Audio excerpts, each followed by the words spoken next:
Ernie Parsons, having been found guilty by a jury of your peers. I didn't see any jury. Well, they was around. Anyway, what difference does it make? You gunned down Windy Jones, and he was one of our most beloved and respected citizens.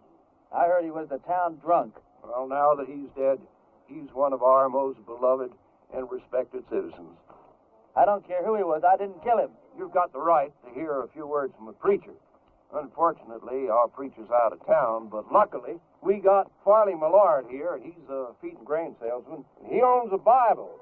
No, thanks. Now, what does that mean? I don't want any feed and grain salesmen praying over me. I don't want anyone praying over me. I don't believe in that stuff. You ready, Max? Look, you got one more inalienable right to speak a few last words, and I mean a few. We don't want one of them things where the chem takes off with a Declaration of Independence. Well, go on. Well, I'd just like to say that this is the lousiest town that I've ever been in. Well, I've met a better class folk in a San Francisco opium parlor. Drunken pool hall bum would be considered too high tone for these parts. And as for your system of justice, well... That's enough. You see what I mean? He was just one breath away from the Declaration. All right, Max. Don't do it! Don't do it! Don't do it! Don't do it! Ed Lowe's just confessed. He killed Wendy in a drunken barroom brawl about a pregnant Indian squaw. Ed claims Wendy was the father and that he was acting as the avenging angel. Wendy was going to be the father or something? That's what Ed says. All right. Untie him. Give him his gun.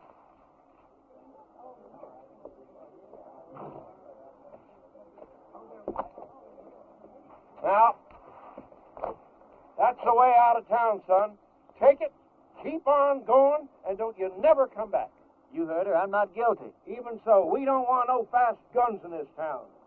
Fast guns right alongside with lepers in this law-abiding community. Can I ride back to town long enough to get some food?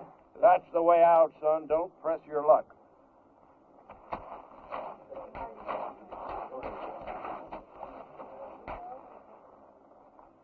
Thanks. Bye. I'm going with you. You don't have to. I'll be back. When? Whatever you do, don't leave town. Wait. Never give up hope. See ya.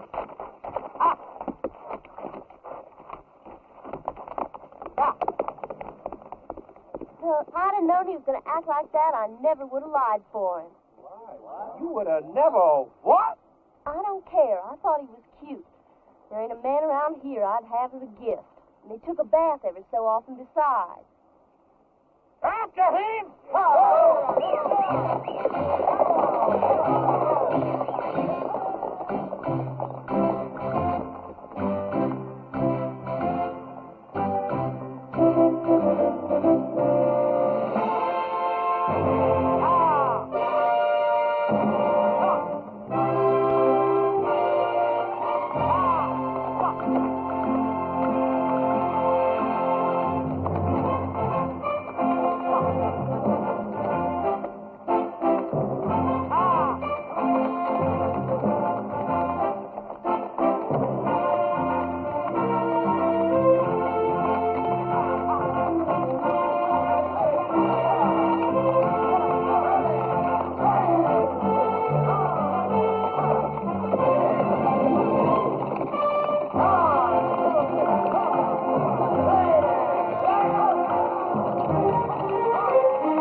Reverend Frank Fleming. Well, pleased to know you, Frank. Dear Reverend, everybody in Castle Walk is real excited about you coming here. We ain't had a preacher here in over 3 years. When our last one left in such a hurry, he didn't even say goodbye. He was a pious man, but he had a yellow streak down his back. We're all looking forward to meeting you for the first time. All looking forward to meeting you for the first time? I don't know how long you'll be willing to stay, but you'll be welcome every minute of it.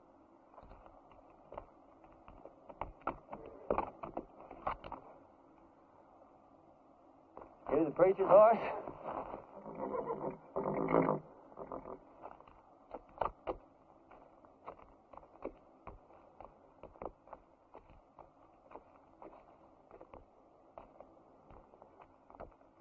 Let's see what you got, pal.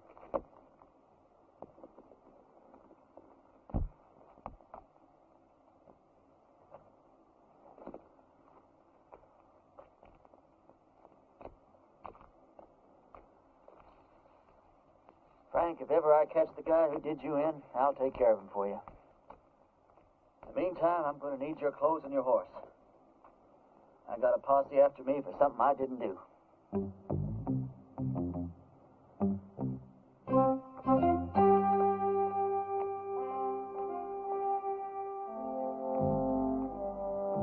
I'd say a prayer for you, Frank, but coming from me, I'm afraid it's liable to do you more harm than good.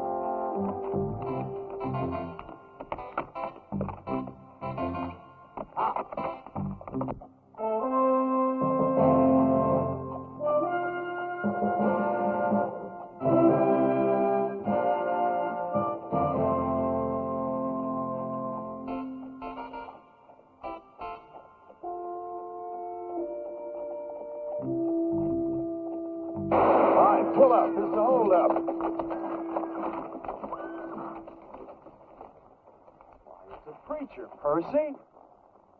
Sorry about that there, Parson, but we're a little too far off to catch that there caller. Is there anything we can do for you, Reverend? Either of you boys ever heard of a town called Castle Walk?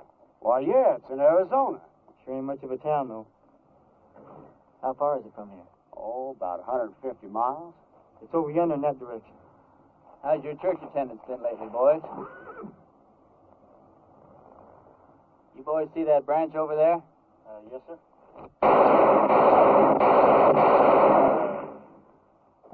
That was for the Lord, boys. He loves you, but he hates your profession. Yeah, I can see how I would. I want you boys to go and sin no more. We surely won't, Parson. As soon as we can afford not to.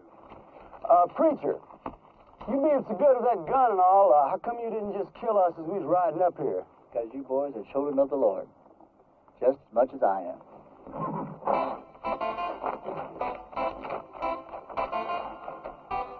Children of the Lord, huh?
Sorry, Sadie.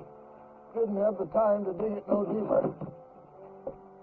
Well, I guess we better just put him in the ground and get it over with. All right. Without even a few words? Mr. Ross didn't say nothing about no words. Said we could have a burying.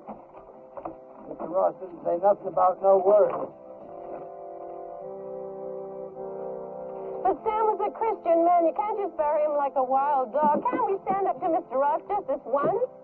You're leaving here after the burying. We got to stay here and live with him.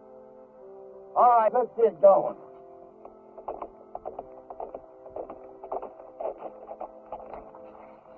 Wait a minute.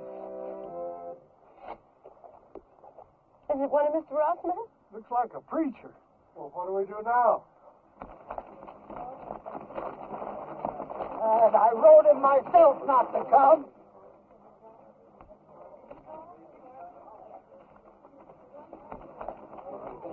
Thank God you're here, Reverend.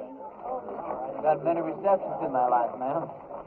Yours is almost unique. We were going to have to bury my husband without any proper words being said. But now that you're here... You, the Reverend Frank Fleming? That's right. I wrote you a letter telling you not to come. No, you wrote me a letter welcoming me to Castle Walk. I wrote you that letter. Yeah, but things changed. First, Mr. Ross said it was all right for us to have a preacher, and then Mr. Ross changed his mind. Gentlemen, what the hell is going on here? Reverend! It was a word that came straight from the Bible, folks. All I know is we've got a heartbroken little widow here. You did say you were the widow? And these are my children.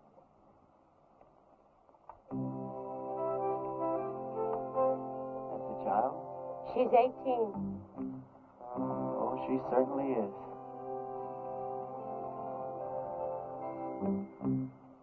Well, first order of business as I see it is to get this poor man put decently into the ground.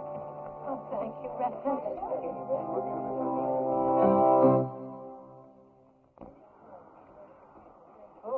I don't know what Mr. Ross is going to say about this. I haven't been here 5 minutes, and I'm already sick to death of Mr. Ross. Come on, let's bow our heads. Don't you have a Bible, Reverend? Oh, I probably do in my saddlebag. Here, you can borrow mine, Reverend. The deceased was probably a simple man, so I'll just say a few simple words of my own, not bother to dip into the Bible today. You all know it's ashes to ashes and dust to dust. It may not sound like the best deal in the world, but it's the only deal you're ever going to get, so you might as well learn to live with it. I didn't know the late deceased, but some of the works he left behind are mighty impressive.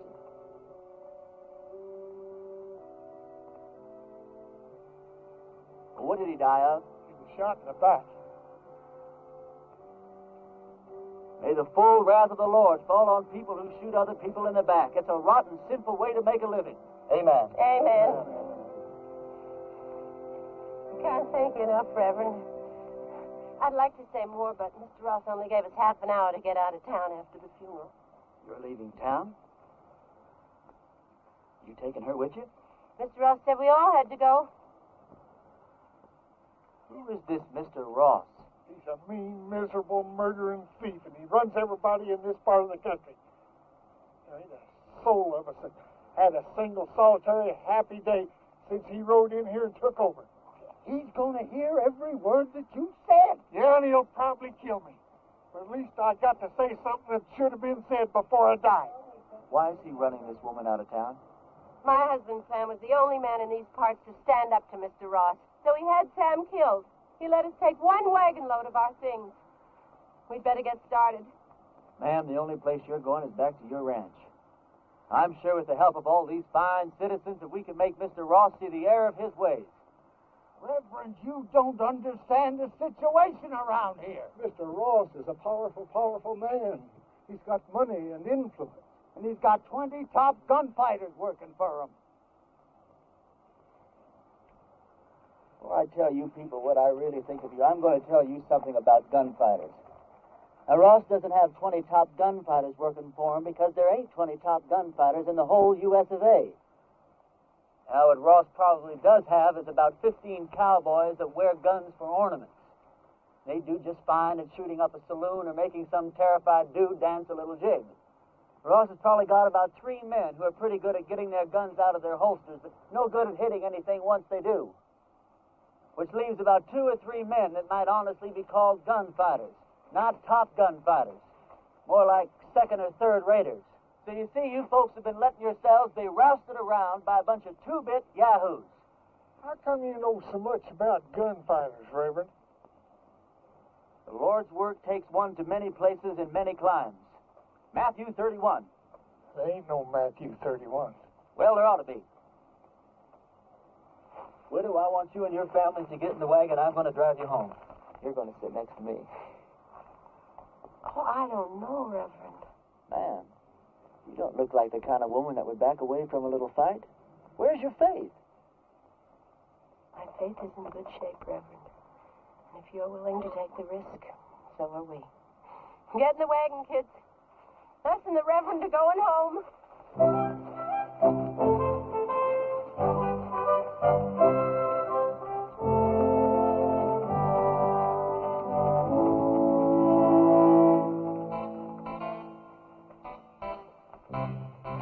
The lives of this family will be on your soul, Reverend. Oh, Reverend. Yeah. A couple of Ross's men are in town and they're pretty liquored up. That was their first mistake.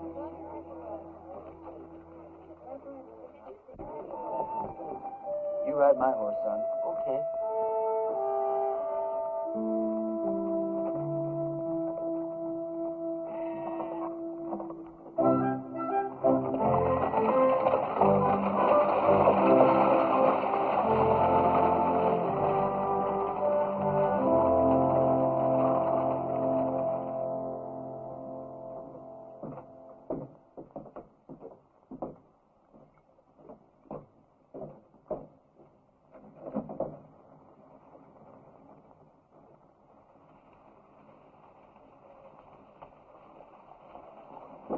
Hey, let's go have some fun.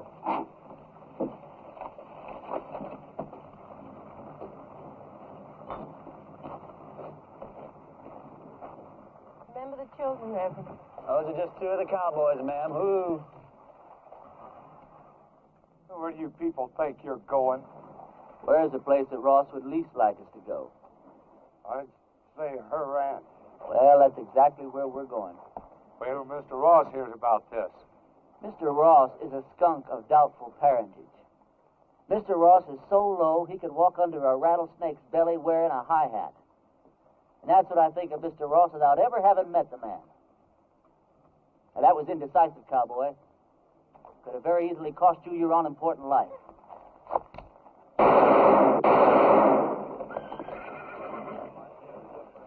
Those could have just as easily been your ears flying off your head, boys. Well, that's a terrible way for a preacher to have.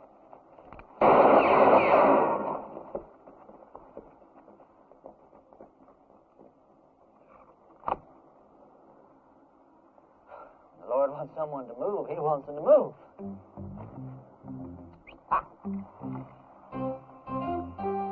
Reverend, my husband Sam would have followed you to hell and back. Oh, don't talk about hell to a sinner, ma'am. You're a sinner? Yeah, we're all sinners. About to be.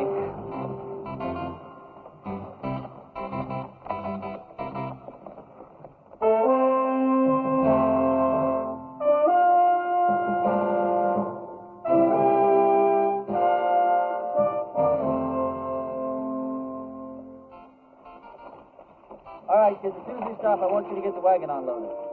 I want to get this family settled in before dark. You don't mind if I order your kids around a little, do you, ma'am? Reverend, you can do anything you want to.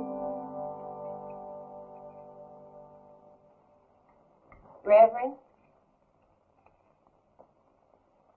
Reverend? Yes, ma'am. Reverend, this hole in the back of your coat, it looks like a bullet hole. That'd be my guess, ma'am. You guess? How could a man be shot in the back and not know it? Well, I was carrying that coat over my arm when the shooting took place.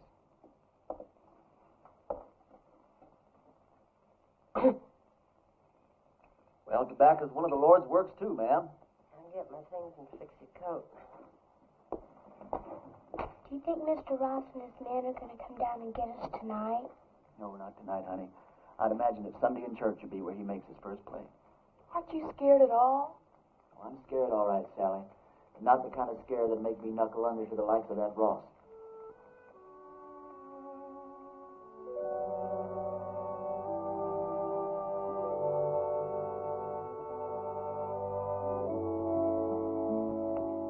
Thought of a text for your sermon tomorrow, Reverend? Tomorrow? Tomorrow's Sunday. I've lost all track of time the last few weeks. What do you think I ought to preach about? I thought you said the sin of cowardice. Yeah, that's not bad either. Thought you probably had some favorite passage from the Bible to illustrate your point. Oh, I do. Several of them, as a matter of fact.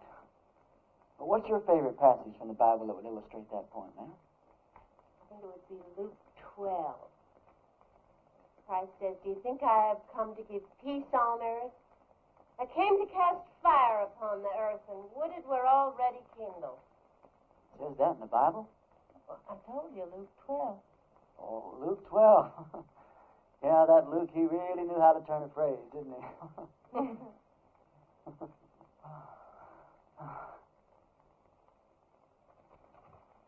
your clothes up for the services. I'd appreciate that.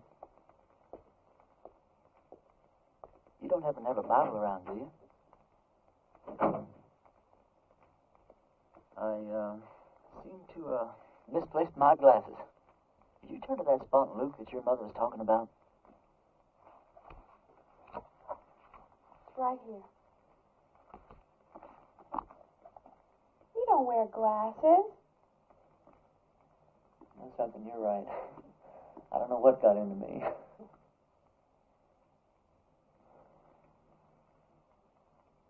Well, good night.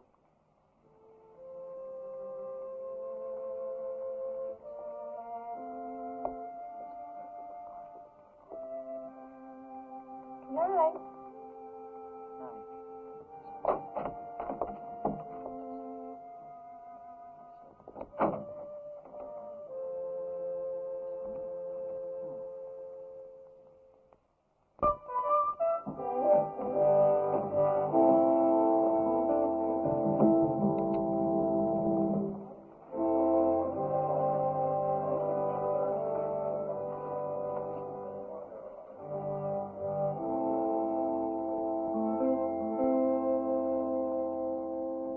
Folks, I'm going to read you from Matthew chapter 10 and verse 34, although Luke says pretty much the same thing in his 12. Think not that I am come to send peace on earth. I came not to send peace, but a sword. Now, I don't know what that means to you, but I know what it means to me. It means that while God loves peace, when the occasion arises, He's not reluctant to use the sword. Matter of fact, when the occasion calls for it, He might become downright irritated if you don't use the sword, or the gun, or the rope, or whatever's handy.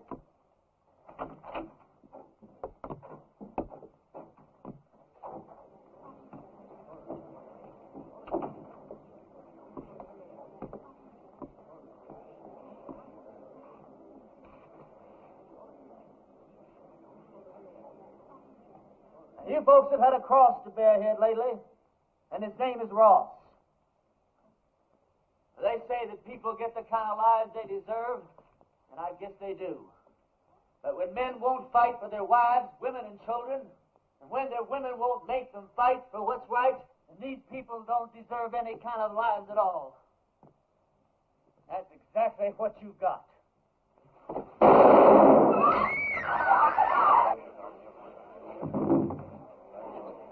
Get his gun.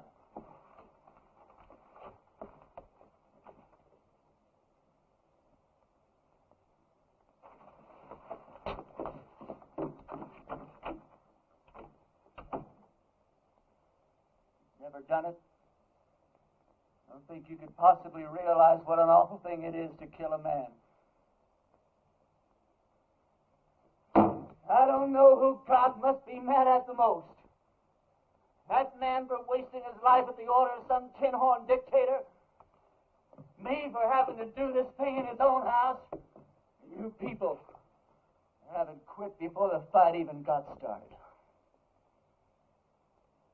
I haven't got the heart for any more church today, that's all.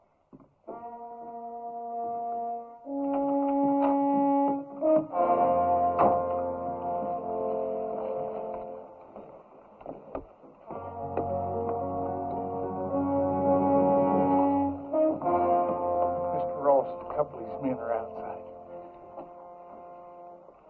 Take care of yourself, son. Every second.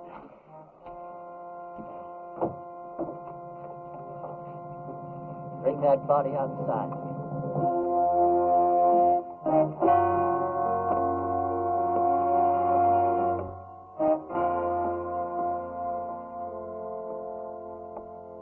You've had a couple of fun days here, preacher.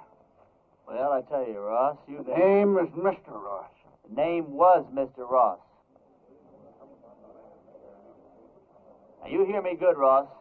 Either of those two men go for their guns. I'm going to go for you first. I think I can take him, Mr. Ross. Don't think. Here's your chance, boys. Either you holding any grudges against him, draw on me, and I'll kill him for you. If we go together, we can get him. Before or after he kills me. You don't look all that fast to me. Shut up.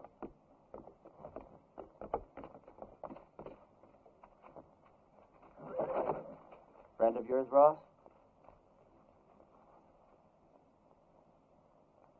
All right, preacher. You pulled yourself off a nice little grandstand play for the folks.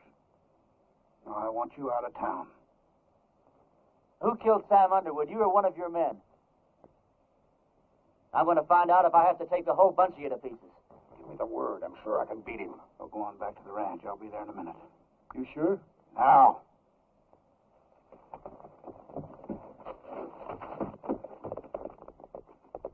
That's the way I like it. Man to man. I make the first player to you.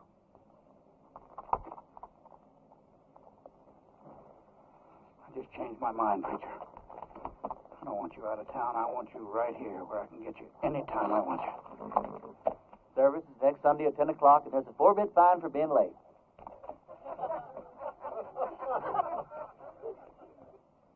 You wouldn't shoot me in the back, would you, preacher? Like that.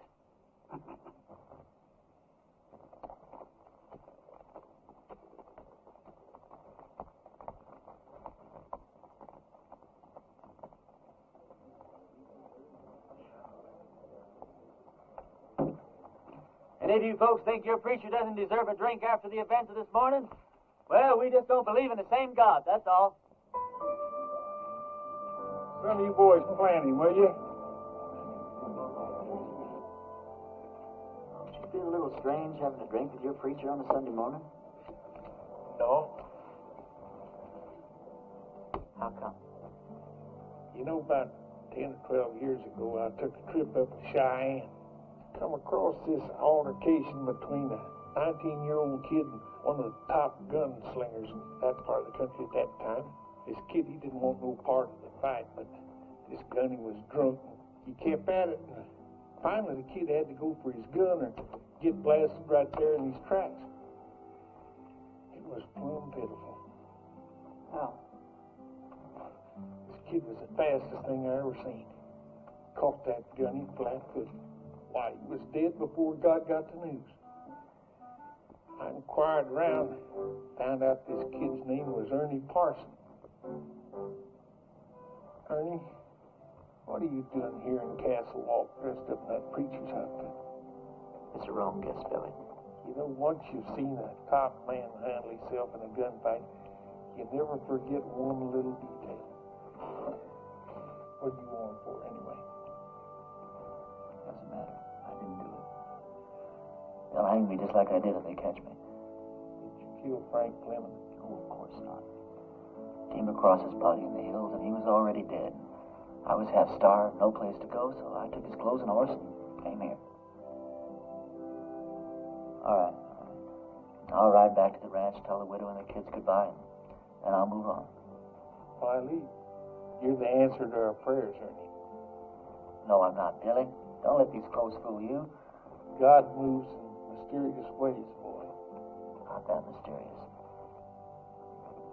Look, Billy, what I'd like to know is if I do stick around here, how much help can I count on from these God-fearing people? Almost none. Almost none? None.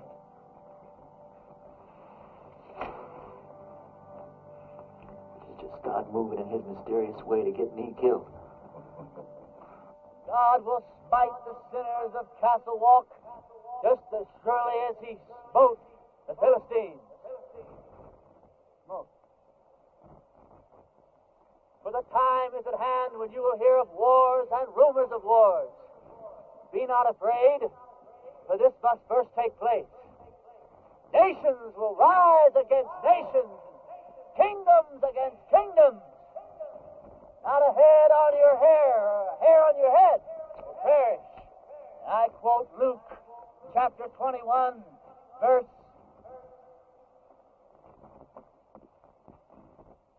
Luke chapter 21 and verse 23.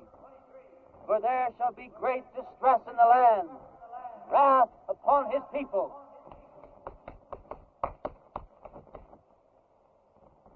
I brought you some lunch.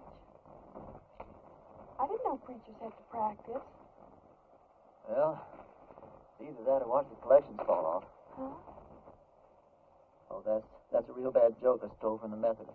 Oh, Does your mother know you came out here alone? I don't know. Why? Well, you're a very attractive young girl. Almost too young, as a matter of fact. Most of the girls around here are married by the time they're 13 or 14. 13, huh? Well, I'll have to look into that. Why? They're the lucky ones. Even if they don't get a trip to Phoenix out of it. Is that the price of marriage around here, a trip to Phoenix? No, but it sure doesn't hurt. Look, do I have to keep on calling you Reverend? Oh, no. Call me Ernie. Ernie? My full name's Frank Ernest Fleming. All my good friends, they call me Ernie. Is there anything in your faith against marriage? No, not in my faith.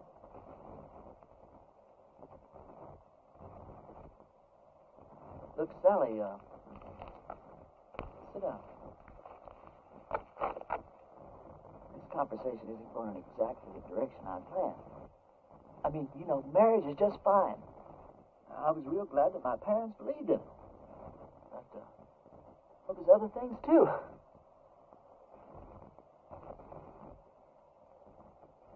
You don't know what I'm talking about, do you? I know what you're talking about.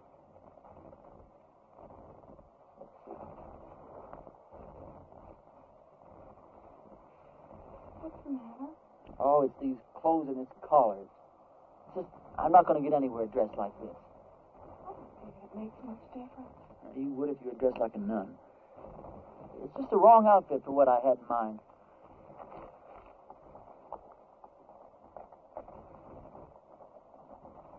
Hey, preacher!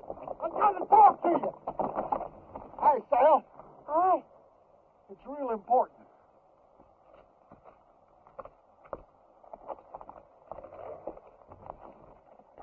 You know a gunfighter named Jake McCoy? Yeah, I know of him. He's in town, My blessings on him. and he's working for Ross. Is he really good? Yeah, he's the best. You can take him, can't you? You sure he's working for Ross? Yeah, and he's looking for you. Although he don't know who you really are. That doesn't matter. Or does it? Where's he at now? Well, he's at the men's saloon when I left town.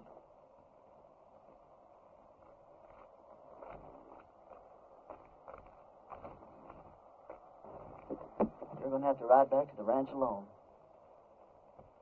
We didn't get very much accomplished today, did we?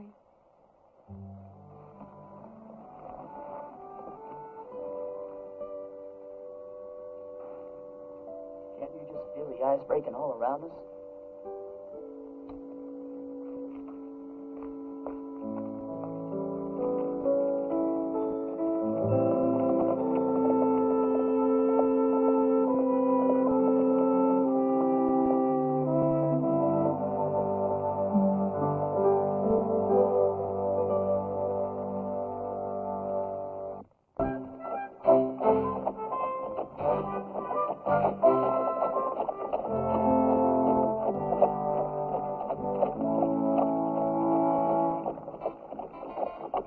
Well, this is your last chance to ride on out of here. Forget about the whole thing. I can't. I don't know why, Billy, but I just can't.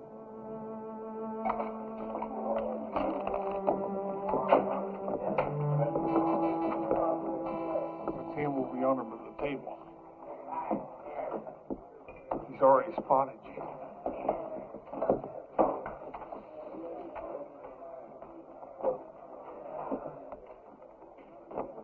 Hello, Jake.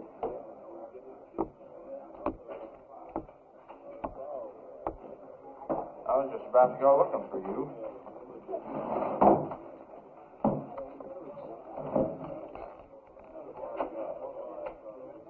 You ever run into Ernie Parsons anymore?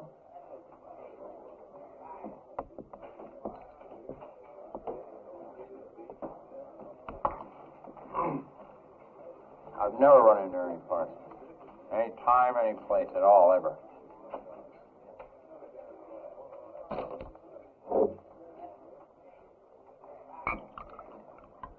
You have now.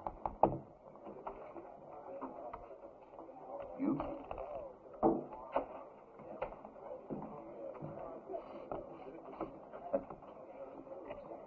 You going to the church?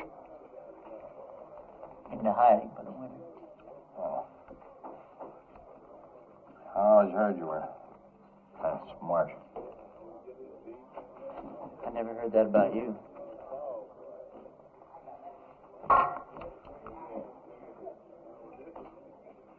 Look, are we really going to have to go through with this thing? I got $1,000 in my pocket. And a girl waiting for me in Boulder City says I gotta go through with it. You all that sure you can beat me? You all that sure I can? The only thing I hate is a stupid, senseless fight. Come on.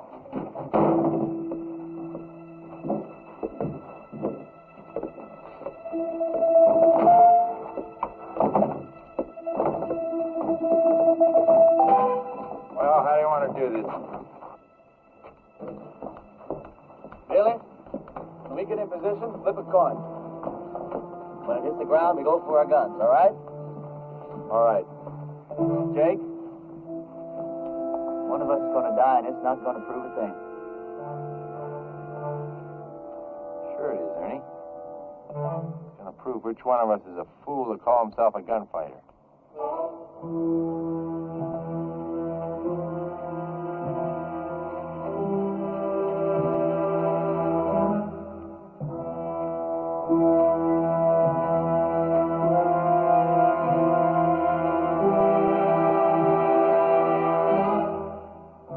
You boys ready?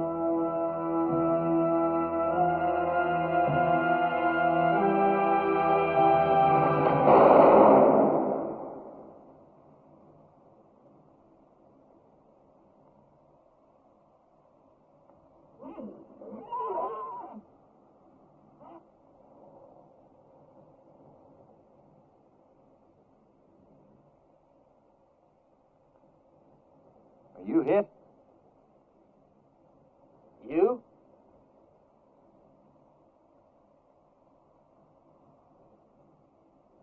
You ever miss from this distance before?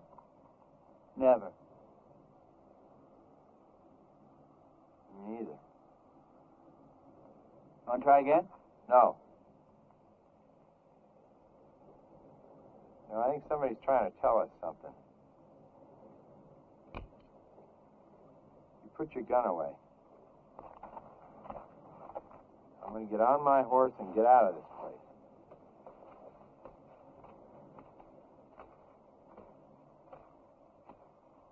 I beat you. You know that, don't you?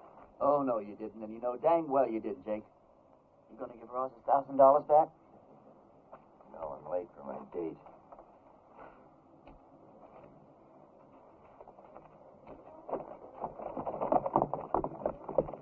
You folks see those bullets hit? I don't think it hit anywhere, Reverend. That's just plain silly.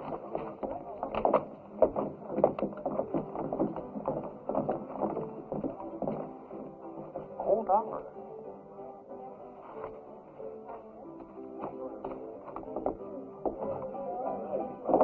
This is how those stupid legends get started.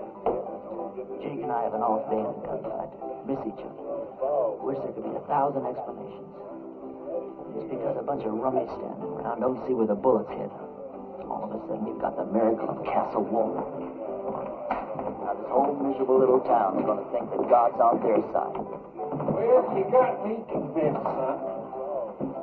But somehow or other, just hardly believe that you convince yourself. Now, let me point out a couple of things to you. Like what? Well, for instance, you're back yonder in that town and they're about to hang you. And right at the last minute, in rides this gal and saves your neck. She and I've been fooling around a little bit. All right, well, then you're out there in the brush, posses are chasing you. Then all of a sudden you come across this here preacher's body. You find this letter that brings you right here to this here town. Supposed to lead him. Yeah, but you was the one that wound up here. Right here where you're needed more than anybody's ever been needed before. Now, do all this make you want to stop and think just a little bit more? No. I don't want to talk about it.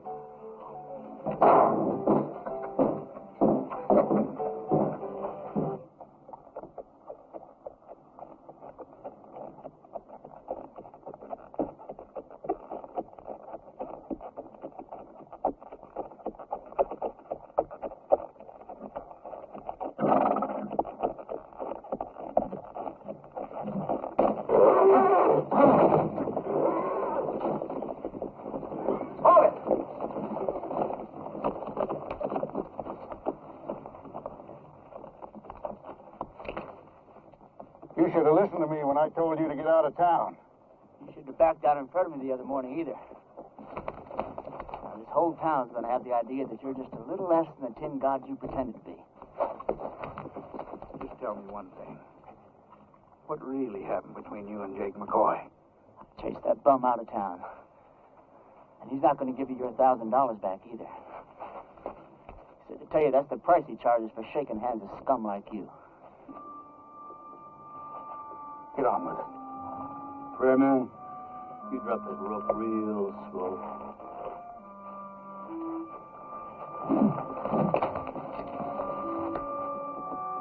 Drop it.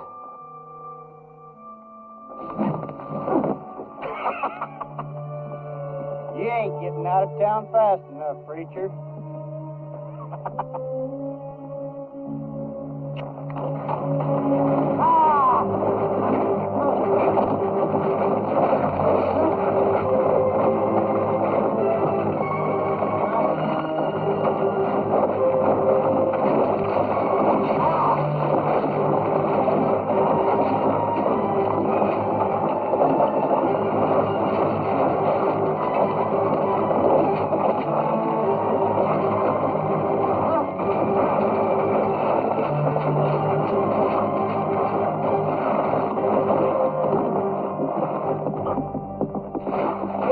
Now, preacher?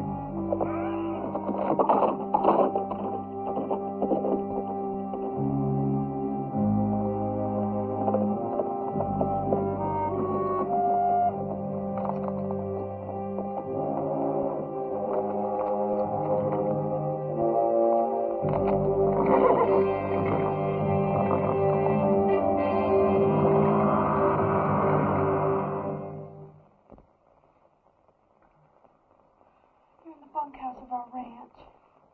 I thought it would scare the kids if they saw you like this. How'd you find me? When you didn't come home last night, I set out to look for you.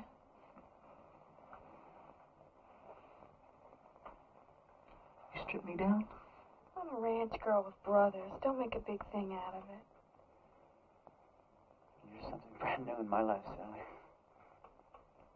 Are you strong enough to get up and get dressed and get out of here? Doesn't matter whether I am or not, I've got to do it. Turn your back, Sal. I'm not as advanced in my thinking as you are. Will I ever see you again? Sure, why not? I'm not going far. Well, you have to. When they don't get your body, Mr. Ross will never stop until they find you. Yeah, this is the first place he'll look. I want you and the kids to go out and dig a grave. Put some kind of a marker on it with my name. Tell Ross you found my body and buried it in the hills. Can I turn around now? Sure. Sally, I don't want anyone to know that I'm alive. I want it to come as a horrible shock to Ross. I want to start giving him trouble in ways he never dreamed of. I'm going to need plenty of food, water, ammunition. I'll get you everything you need. Where will you go?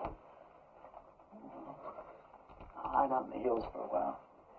Well, Ernie, in this part of the country, if a girl undresses a man, it's customary for the man to make an honest woman out of her.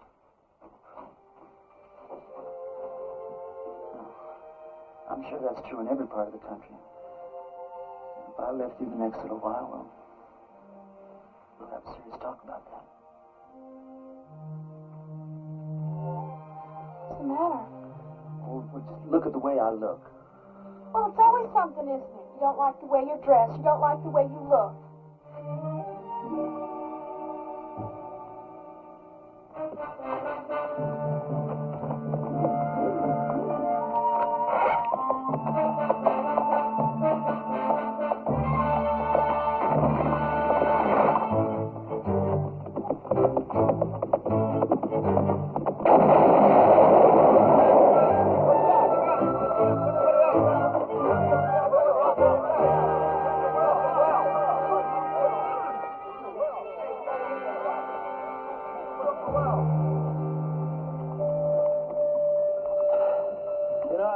There's a bunch of outlaws operating up in these hills. Probably scared old Chet and Harley half to death. Blew up the well, too.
Maybe there weren't nobody there at all.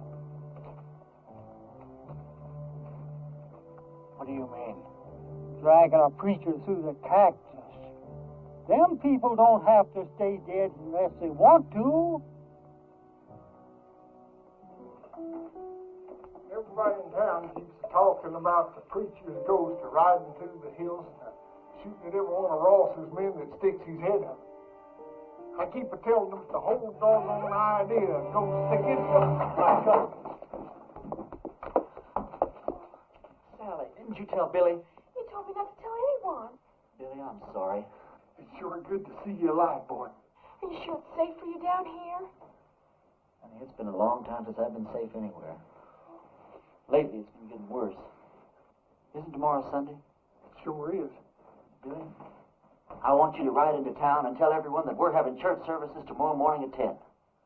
I'll do it right now.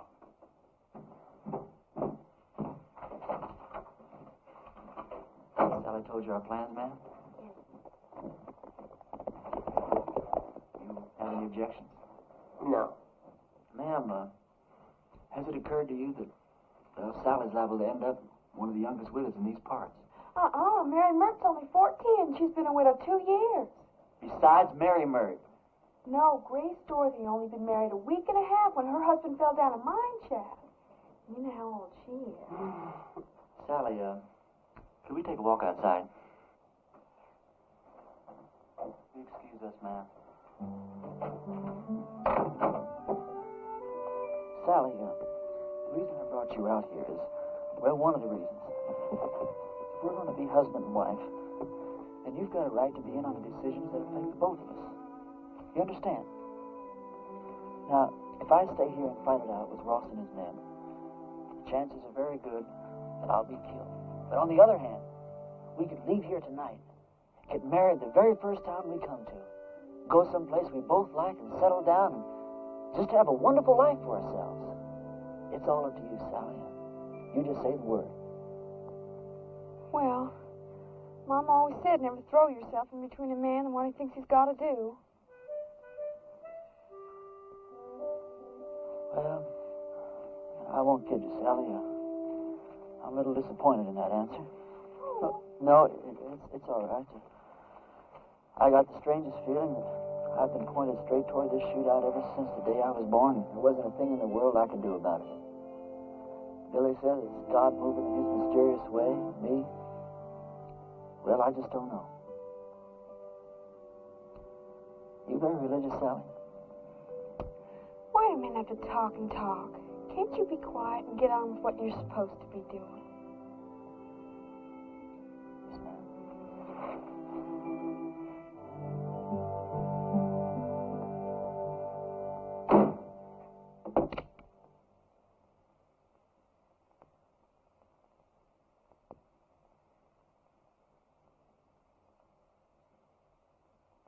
Folks, I'm here today as your preacher and as God's representative. As your preacher, I've stood up to your enemies for you, and all it's gotten me so far is a lot of bruises and a bunch of cactus spines. Now, I understand that a lot of you thought I was dead, and that my ghost was raging through the hills, wreaking my vengeance on Ross and his men. And I want to ask you something. What were your feelings? Were you scared that you might have an angry ghost raging in your hills? Or were you ashamed because not a single one of you came out to see if I was alive or if I might not need some help? Well, I'm warning you people. While you're sitting around waiting for God and me to do your work for you, God just might have some plans of his own. Maybe he's not as angry at Ross as he is at you.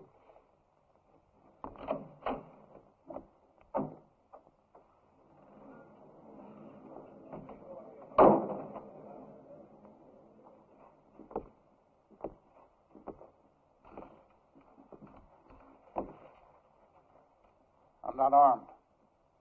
Billy, go outside. Take a look around. I came alone. Go on, Billy. I just thought it was time that all this foolishness came to an end. We got a new country to build here. We ought to be getting on with it, instead of indulging in all this senseless killing. I won't deny that you've hurt me since you've been here. Several of my men have been killed or wounded. Several more have run off because you scared them half to death. I didn't know I was doing that well. What do you want, Ross? A truce. A chance to get on with our lives.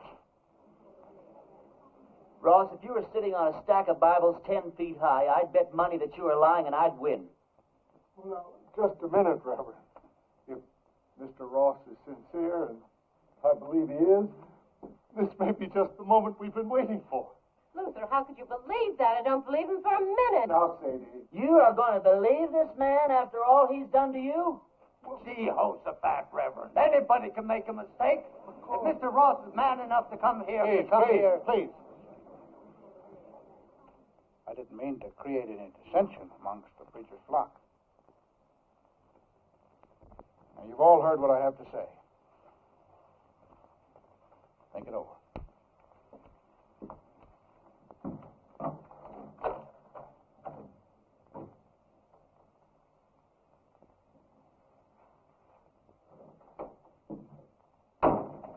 Well, I think we ought to accept the proposition. I think you're right.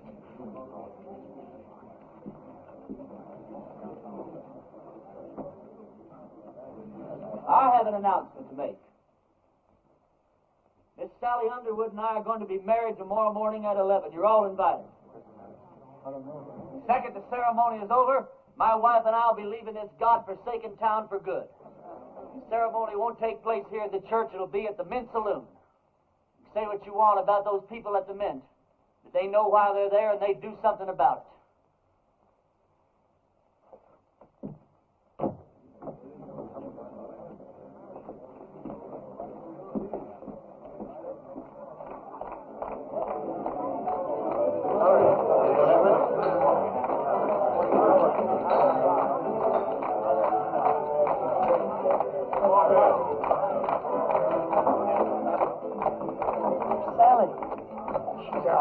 Getting dressed.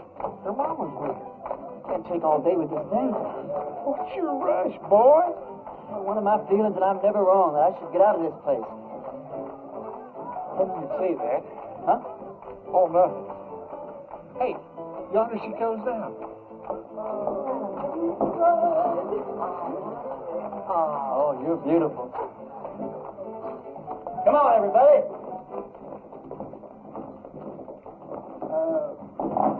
Don't you get the feeling that maybe something's missing here? I mean, who's going to perform the ceremony? You're the only preacher around here. Well, I don't know of any law that says I can't delegate my otherworldly powers. You marry us, Billy. Oh, yes, Billy. I don't know about the legality of all this. Oh, never mind the legality. It's the spirit that counts. Well, Now, I take Sally to be my wedded wife. You go on from there. well, dearly beloved, we are gathered here today to unite this couple in holy.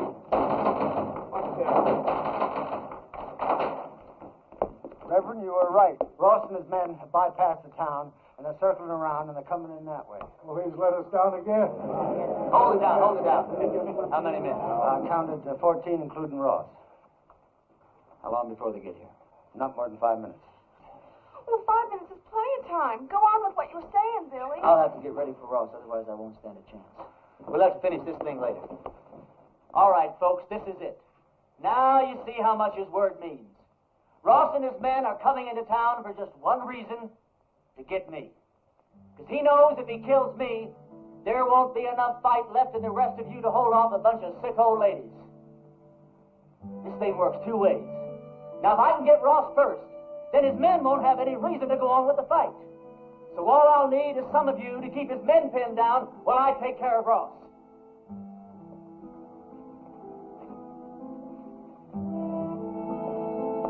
But the women and the children. You don't even have to come out in the open.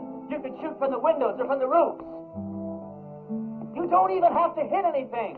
Just shoot fast and make a lot of noise, but keep his men pinned down.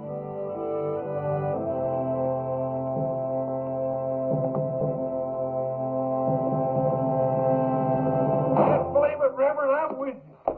Give Ma and me a couple of rifles. Well, you said we didn't have to hit anything, just make a lot of noise. You don't think I'd take a chance with you, do you? Come on, Billy. Give me the keys to the hardware store. Barbershop. I don't hate you people. I guess you just can't help the way you are. Well, I ain't gonna be that easy on you. Ernie, there's something else that you ought to know about. I'd have told you sooner, but, well, I didn't want to spoil the wedding. That sheriff that wanted to hang you, he's here in town. Where? Over at my place. I told him I was the sheriff here. It's one that I got off our last late sheriff. Anyhow, I told him if he'd wait there while I'd round you up and bring you into him. How'd he find you? Oh, him and that posse come across Frank Clemens' body. One of them old boys knew Frank. They figured that you'd switch clothes with him. Well, if he wants me, he's just going to have to get in line behind Ross and those other 13 men. You take the barbershop. Ernie, when this thing's over with, though, you got to get out of town. That's all there is to it. Billy, what the hell makes you think we're going to live through this thing?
I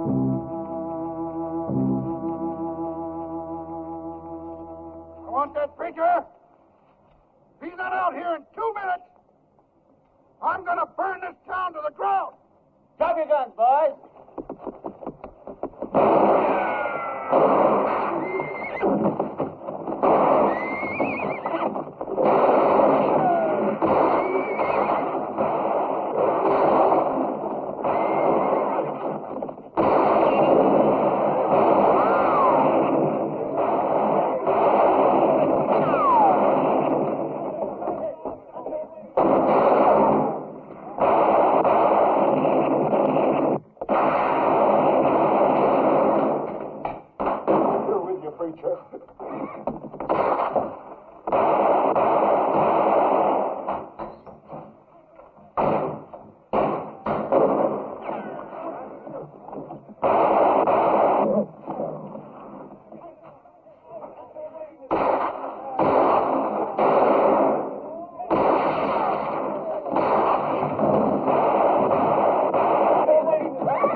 You all right? Barely. Listen, all you Ross's men. Ross is dead.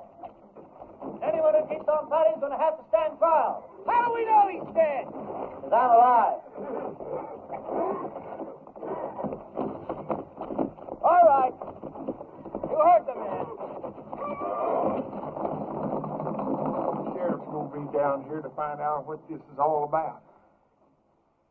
Yeah, I know. Billy, get my horse and meet me out back, huh?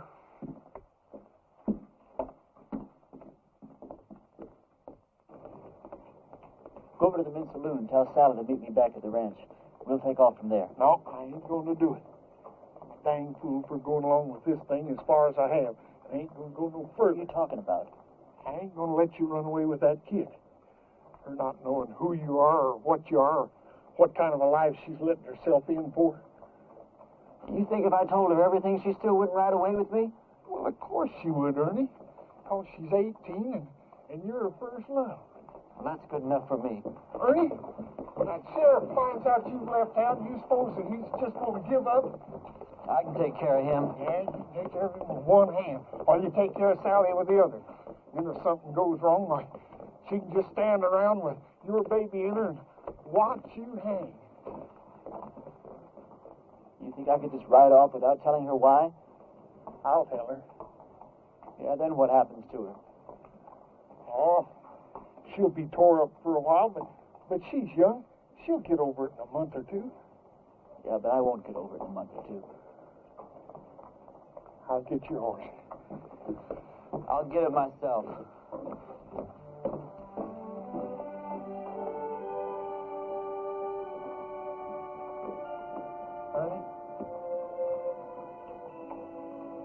This town owes you a whole lot, but it don't owe you salary.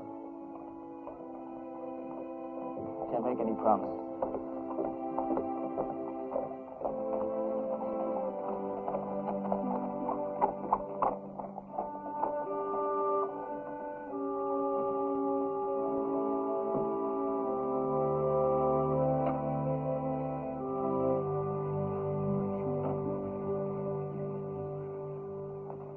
He's all right. He's not hurt, and he'll be here any minute. Damn it, Billy. You're right.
Blessings on you, Well, Reverend. thank you.